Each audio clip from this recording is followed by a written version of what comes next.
Hi, it's Liz again with a nice pair of autumn themed earrings. I'm going to show you how to make these fall dangles. Starting from the top here, we have a copper fishhook ear wire, a small gold colored accent bead, this nice spiral copper bead, and a very pretty moss green glass bead. Finally, another gold accent bead, and I have a pair here of very pretty glass leaf charms.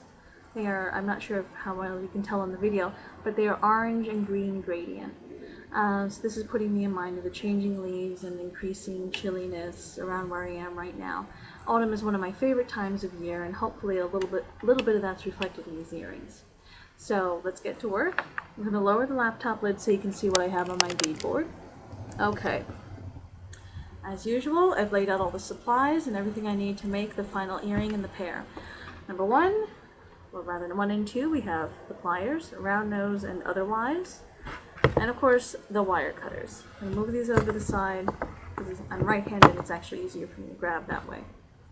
Okay, I've laid out the beads that I need in roughly the same formation they'll be going in the earring. We have the ear hook, the head pin, the accent bead, copper, glass, another accent, and the leaf. I've added on the side here a head pin that I'm going to turn into an eye pin.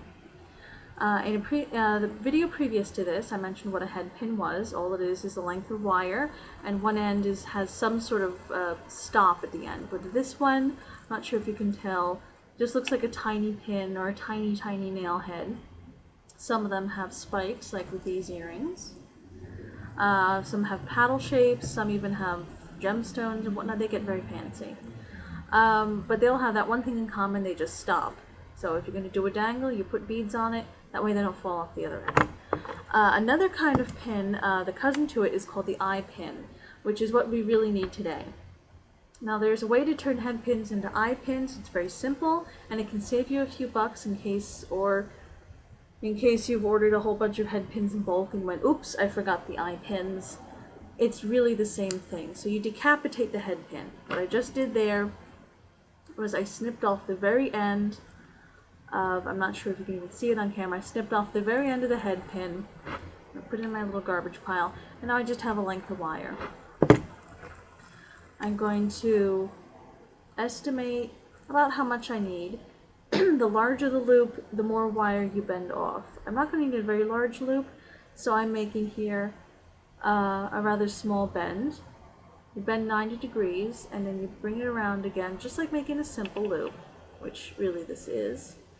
And then voila, you have an eye pin.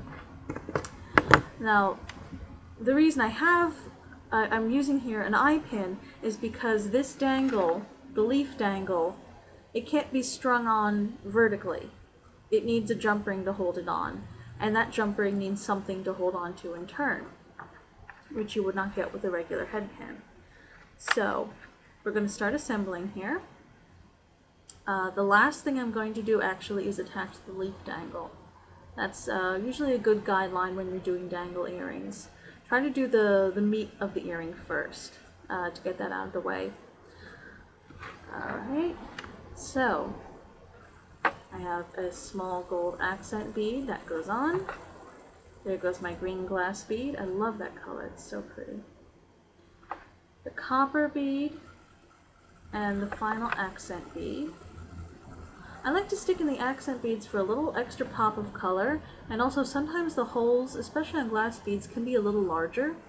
If they're made in bulk or by hand, the holes may not always even be the same size exactly, so you don't want something to slide around too much and ruin your design. So sometimes a little seed bead or a little something bead, it can almost work like a wine cork, keep things in place. Alright, now we're going to make another simple loop, just like we did before. At the top of the bead, the last bead I put on, I'm bending the wire about 90 degrees, and I'm going to trim some excess off. And sometimes it fights you. And there we go. That is gone now. And I'm going to commence making a simple loop, grabbing the end with my pliers and rotating my wrist slowly towards my body. until the loop meets itself, or the head pin meets itself. I'm going to try to bring this a little closer so you can see what I'm talking about. So now you have another little loop, which matches, more or less, yes, it matches the one on the original earring. So let's get a jump ring open. Grab one pair of pliers on one side, one on the other, and open very slowly and gently towards you. Now to refresh myself, I'm going to want to make sure that I have the original earring laying out so I can see what order it goes in. Copper beads on top here, because sometimes I've assembled things upside down and then I look at it and I think, oh my goodness, what have I done? It makes me look like a silly pants. Okay, so hopefully I'm not imagining it and these two are actually symmetrical. We're almost there. You can hold the earrings. If you're new to this and you're very concerned about symmetry or anything, certainly stop while you're doing it. Hold the earrings side by side and make sure everything's lined up. There's the little gold beads, the copper, the green, and the other little gold beads. All that we need now is that leaf charm. So here is the last jump ring. And I'll twist that open. And put the leaf charm on. And the body of the earring. Putting the jump ring through the simple loop I made earlier. And I'm going to close the jump ring very carefully because I'm working with glass and I don't want to chip anything. And here we are. A pair of, they're dancing. A pair of nice, pretty, dangly, simple autumn earrings. Oop, and I've dropped them.